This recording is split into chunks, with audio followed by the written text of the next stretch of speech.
and the places that you know seem like fantasy.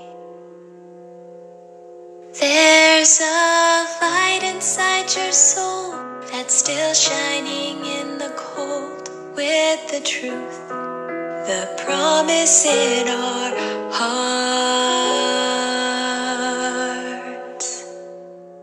Don't forget, I'm with you in the dark.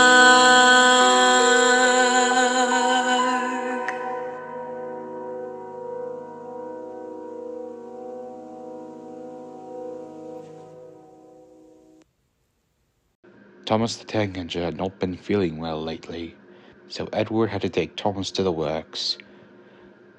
The Fat Controller came to see Duck about the matter. "Duck, I'm putting you in charge of Thomas's branch line until he comes back." Annie and Carlin enjoyed Duck's company.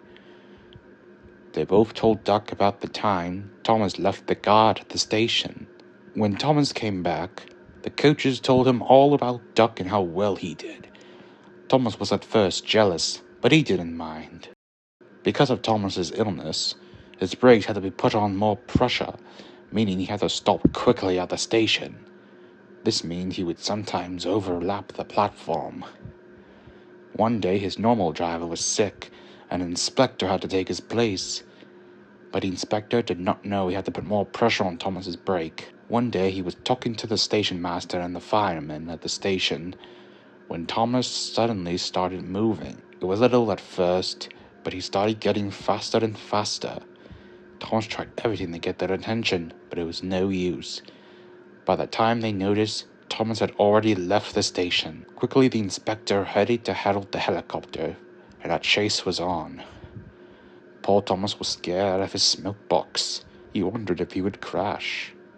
Harold the helicopter flew by to get to Thomas first. At last, after an hour, Thomas had slowed down to a crawl due to his lack of steam. The inspector got onto the station, and as Thomas just reached him, he jumped inside and turned Thomas' brakes hard on. The inspector soon let a sigh of relief. Thomas knew all too well and agreed.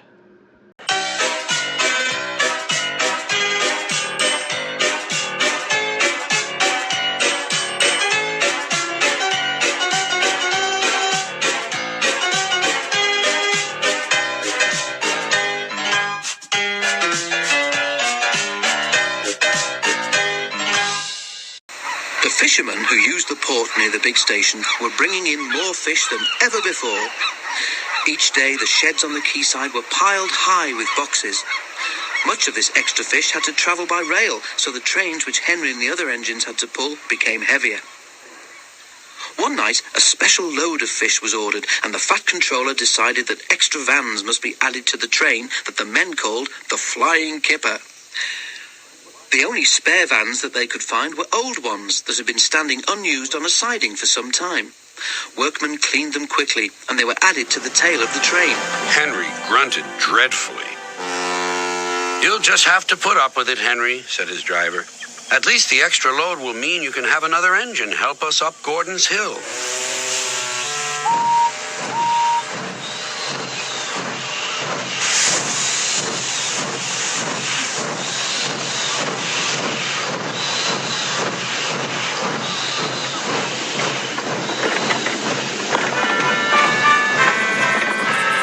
Meanwhile, Duck was waiting at Edward's station so that he could help the heavy train by pushing from behind.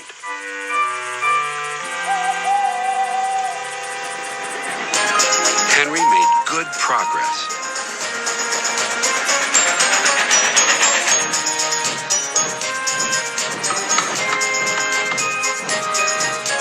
When they reached Edward's station, his driver stopped the train beyond the platform.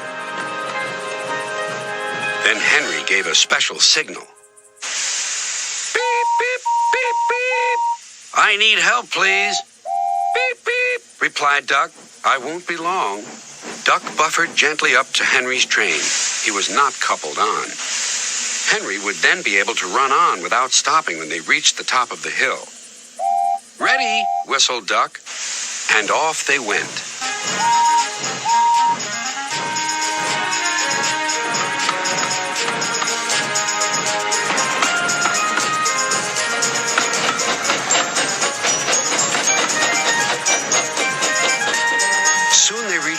Robbins Hill.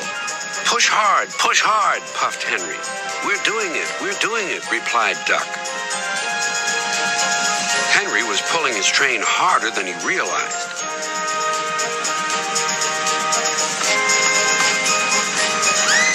Duck felt the weight on his buffers slacken. Then Duck noticed something else. There's no sign of a tail lamp, he puffed. He whistled, but there was no reply. Meanwhile, Henry had noticed something too. My train's getting heavier, he thought to himself. I'm slowing down. Then there was trouble.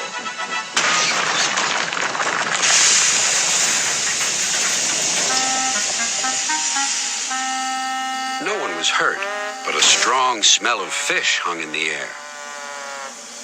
By the light of torches, the drivers and firemen tried to work out what had happened, while the guard ran back down the hill to warn the signalman. When daylight came, it was all too obvious. The lamp iron on the old van, which should have held the tail lamp, had broken, and the lamp had fallen off at the bottom of the hill. Not your fault, Duck, said the Fat Controller. That lamp iron should have been checked. Don't worry, we'll soon have your funnel and front straightened out. Thank you, sir, said Duck sadly. Thomas told me once to be careful about fish. He was right, sir, wasn't he?